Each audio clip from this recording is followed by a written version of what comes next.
Est-ce que tu savais que la rumination, au-delà du fait de nous rendre anxieux, elle raccourcit également nos vies? Et ça a été prouvé scientifiquement. Alors si on a une vraie ressource à l'intérieur de nous, c'est nos pensées. Et malheureusement, cette ressource, très souvent, elle est mal utilisée ou gaspillée. Dans cette vidéo, je vais vous partager les études scientifiques qui nous aident à mieux comprendre la rumination. Et on va voir quelques outils des experts du développement personnel qui nous permettent de prendre le contrôle sur nos pensées. Bienvenue sur ma chaîne Science et Coaching. J'ai le plaisir de te partager des études scientifiques qui nous aident à mieux appliquer la science dans notre quotidien et transformer notre vie finalement grâce à la science. Je m'appelle Biliana et je suis docteur en sciences, passionnée par le cerveau. Depuis plusieurs années, je participe dans des études cliniques qui portent sur le cerveau pour mieux comprendre le mien et pouvoir vous partager ça par la suite. Aujourd'hui, j'ai le plaisir de vous parler d'un problème qu'on en a tous, parce que nos cerveaux sont déséquilibrés sur cette question-là. Et si vous avez regardé mes vidéos précédentes, vous allez savoir de quoi je vous parle. En réalité, on s'est rendu compte que dans notre cerveau, il y a un biais sur les pensées négatives versus les pensées positives. Environ 70% de nos pensées ont une charge plutôt négative. Tenant compte du nombre de pensées qu'on a par jour, environ toutes les 2 secondes, on a une pensée négative, quand on est en mode automatique. Si on a une vraie responsabilité dans cette vie, c'est de prendre soin de nos pensées. Nos pensées construisent le monde dans lequel on vit. Dans l'expérience de vie qu'on va faire, elle est construite grâce à nos pensées.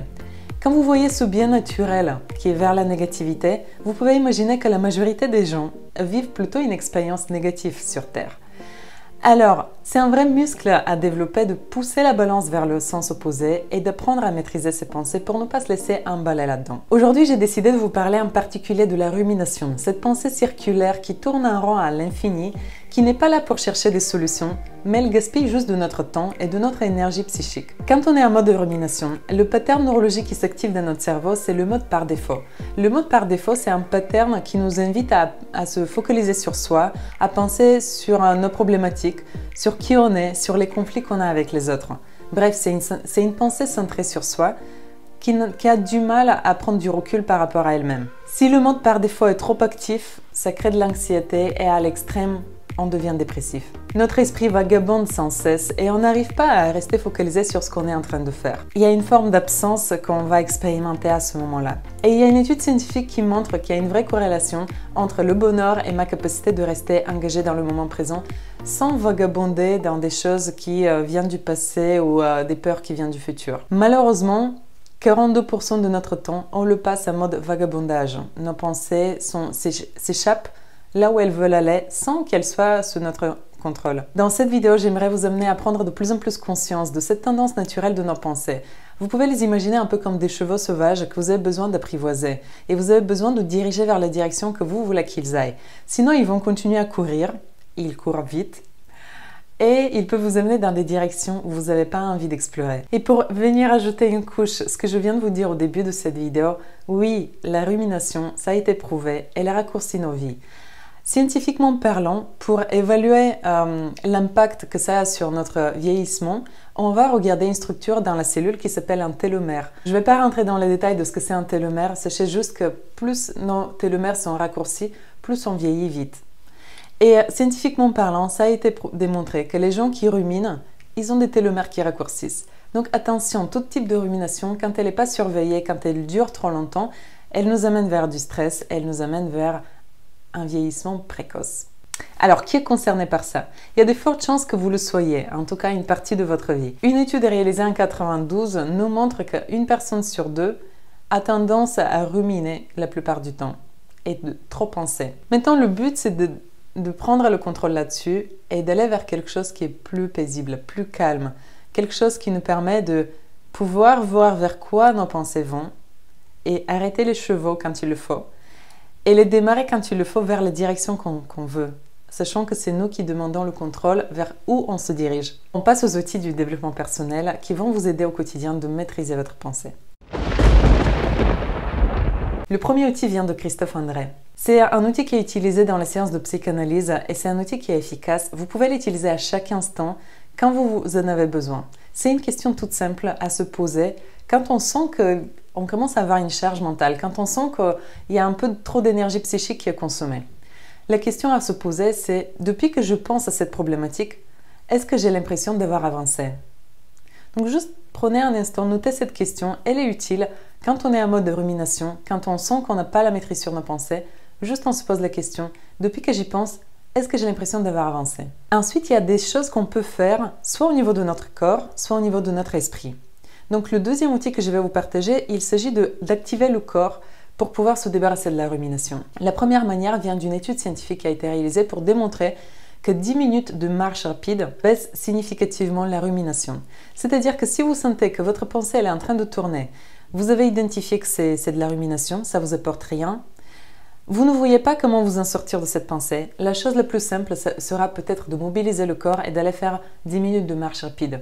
Vous allez voir, je suis sûre que ça va marcher, vous allez voir que vos pensées vont passer à autre chose. Une deuxième manière d'utiliser le corps, c'est de se focaliser sur la respiration. Il y a différents types de respiration qui aident à calmer le mental. Un exercice que j'adore et qui m'aide beaucoup à calmer mes pensées, c'est la cohérence cardiaque.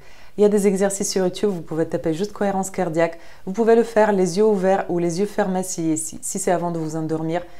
C'est un vrai outil qui baisse le rythme cardiaque, qui calme la respiration et qui vous aide à calmer également vos pensées.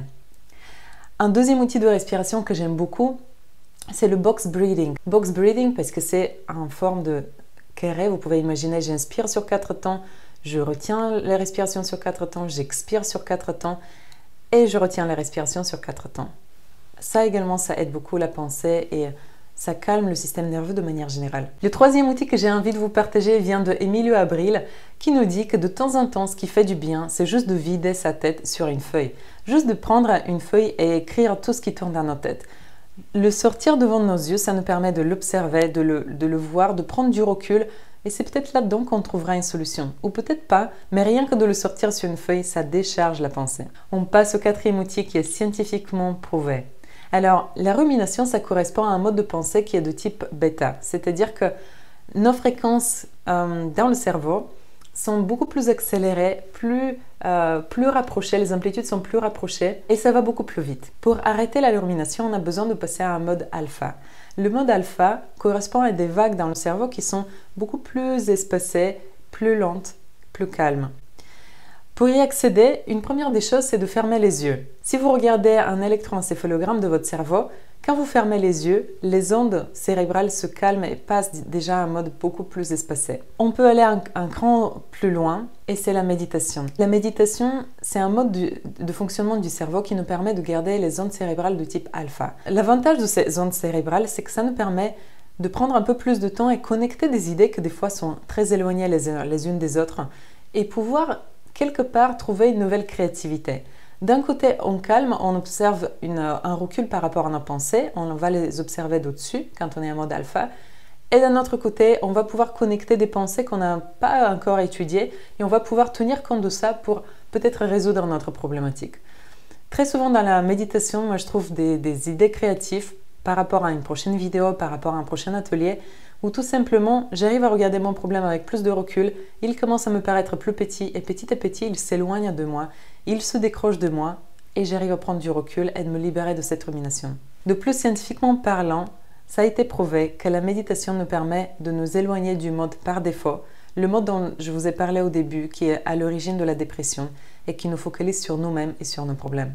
Cinquième outil vient de Damien Maya qui nous dit que la rumination, c'est un problème de discernement. On a besoin de prendre du recul, comme je vous ai dit avec l'outil précédent. Et une fois que vous avez pris du recul, la bonne question à se poser, c'est qu'est-ce que dans ma pensée, qu'est-ce qui vient de l'ordre factuel? Donc, qu'est-ce que dans ma réflexion est réellement existant et factuel? Et qu'est-ce qui vient de mes présuppositions? C'est-à-dire que dans nos pensées, très souvent, on fait un mélange entre ce qui s'est réellement passé et ce que j'ai présupposé que l'autre a pensé, que ce que j'ai présupposé que l'autre il a compris par rapport à moi. Et ça va créer une forme de nuage, de cercle vicieux dans lequel je ne pourrais pas m'en sortir parce qu'il n'y a rien de réel là-dedans. Ce que l'autre il a vécu dans la même expérience, ça lui appartient et très souvent c'est très différent de ce qu'on pense qu'il a vécu. Donc pouvoir distinguer entre ce qui s'est réellement passé et ce qui nous fait réfléchir par rapport à ce que j'ai présupposé qui s'est produit ou ce que j'ai présupposé avoir créé, c'est important de pouvoir prendre du recul et pouvoir travailler avec des choses palpables, factuelles et pouvoir résoudre des choses factuelles. On ne peut pas résoudre des présuppositions et c'est nos présuppositions qui vont créer des problèmes. Les problèmes n'existent pas tant qu'il n'y a pas un être humain qui a vu qu'il y avait un problème dans ce qui s'est produit. Les faits en eux-mêmes, ce ne sont pas des problèmes. Factuellement, il y a des choses qui arrivent. C'est nous qui vont donner un sens problématique ou pas à ces choses-là. Et c'est là la vraie compétence à développer, c'est de pouvoir prendre suffisamment de recul par rapport à ce qui s'est produit et par rapport à ce que moi j'ai cru comprendre et avoir été un problème. Et puis le sixième et le dernier outil, je me fais plaisir parce que ça vient d'une interaction que j'ai eue avec Étienne Klein, le physicien philosophe. C'est un ami à moi, je l'adore vraiment dans sa profondeur de sa pensée. Il nous amène à réfléchir au-delà de nos propres limites de la pensée. Et je lui ai posé la question de qu'est-ce qui lui permet, lui, d'aller travailler à ce niveau de réflexion.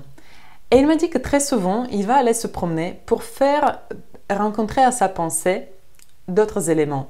Il va chercher à créer des collisions, donc il va parler de collisions, c'est un physicien, de la collision de sa propre pensée avec des éléments de l'environnement. Alors ça peut être des éléments, par exemple, quand on se balade dans une rue et on voit une inscription quelque part et ça nous fait penser à quelque chose, ça fait des rebonds dans notre pensée, ça nous permet de rajouter de nouveaux éléments à notre pensée et de devenir plus créatif. Ou ça peut être tout simplement dans l'interaction avec quelqu'un. Dans les interactions entre nous, très souvent, ça crée des collisions parce qu'on n'est pas exactement pareil, parce qu'on ne réfléchit pas de la même manière. Et c'est dans ces collisions-là que notre pensée va pouvoir sortir de son cercle où elle tourne en rond. Et elle va pouvoir prendre du recul et intégrer de nouveaux éléments pour pouvoir prendre une nouvelle direction et résoudre peut-être cette problématique s'il y en a besoin. Je rajoute à ce dernier outil, je rajoute attention à votre environnement. Si vous décidez de faire ça grâce à des personnes autour de vous, faites attention de faire appel à des gens qui ne sont pas en train de ruminer eux aussi. Des gens qui ont cultivé de mauvaises habitudes, qui ont cultivé des pensées négatives, vont vous amener à faire la même chose. On est des êtres sociaux, on s'imite très souvent.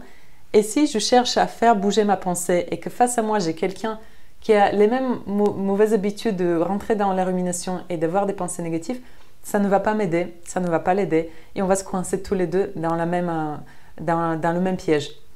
Donc attention à qui vous faites appel. Il vous faut des gens qui ont déjà cette capacité et cette envie de sortir de la rumination et qui ont développé une vraie habitude de voir les choses différemment et de se questionner avec beaucoup plus de recul.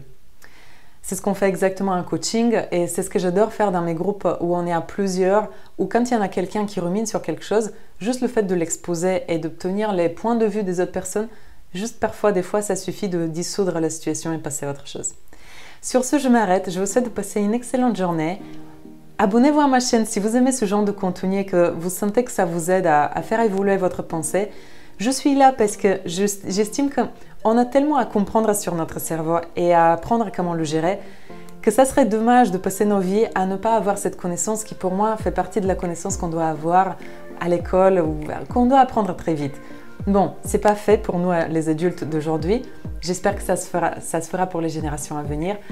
Mais tant qu'on y est, on prend notre temps, le temps qui nous reste, à mieux comprendre notre pensée, c'est jamais trop tard, à développer le muscle de mieux diriger ces chevaux sauvages qui se passent à l'intérieur de nos têtes et les amener là où on veut qu'ils nous amènent, à la destination qu'on a déterminée nous-mêmes. Belle journée à vous et à samedi prochain.